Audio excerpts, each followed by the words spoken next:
Hello and welcome to the second in our series of videos helping instructors, in this case, use our online booking system. You should have received from the previous video in your email address confirmation of you joining Wired MA. The usual standard, this is the email address you've used as your username, password, and if I could draw your attention to this bit down here, support@wiredma.com. So any problems, if you email that address, Mr. Jasper Chow and his team will be able to sort out any problems for you. So let's get right on with entering students as an instructor. So we need to go to the gti.wired. If I just take you out for a second, we'll go through the whole process. So you've got gti.wiredma.com. And you should get a screen like this. We've already registered the school and we've registered ourselves as an instructor. So we're going to go to our email address, which is also our username, and should remember the password. And there's the dashboard that you got to at the end of the last video. Again, there's the list of events that we're being part of or we're organising ourselves. And this time you're going to add some students. We've already entered some students before. There's the instructor, and there's 4 of his students. So we go through that process just to show you how to add students.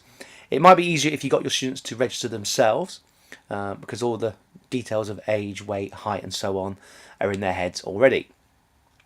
But some instructors like to just get the bulk of the names on, just to get people rolling. So we can add some students, and you get a list of fields where you can enter all the names and some basic information. If you want to add lots of students, you've got some extra rows there you can add if you wish. So just going to add one more student. So Romana, next one, Vora Trilunda. And then email addresses are quite useful. And then nice simple drop down menu. We'll make this young lady a black belt first dan. And the female. Some of this information is very, very useful for tournaments in that we can make sure people are in the right categories for the tournaments. They're useful for the instructor because sometimes they can't remember when their last birthday was. Again, you could get the students to register themselves for the tournament, which might make life more easy for you. But essentially, information will be used to make things safe.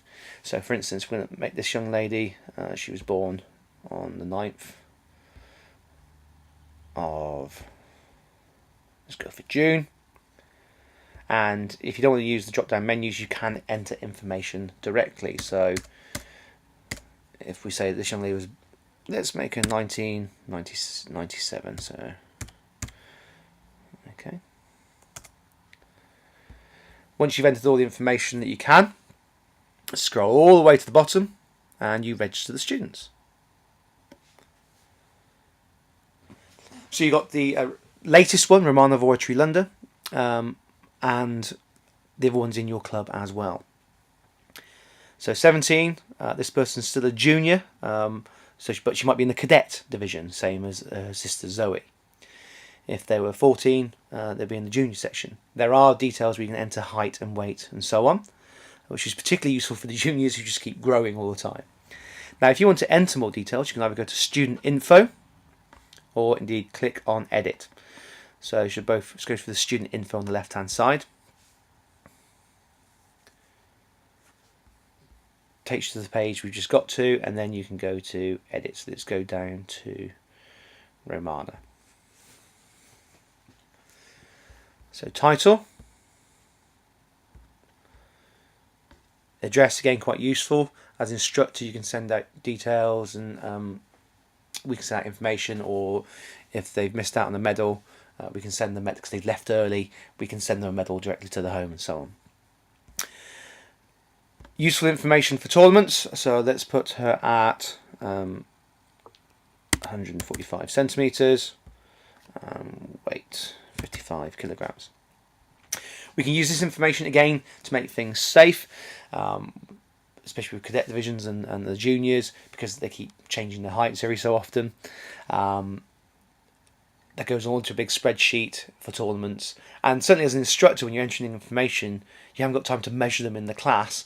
So if that information is on there already for you, or better still, they've entered the most up-to-date information and they've entered themselves, we can use that information to make sure people are in the best category for their height and weight. This would be basically for the students who've entered themselves. So we've updated that a little bit with some extra details.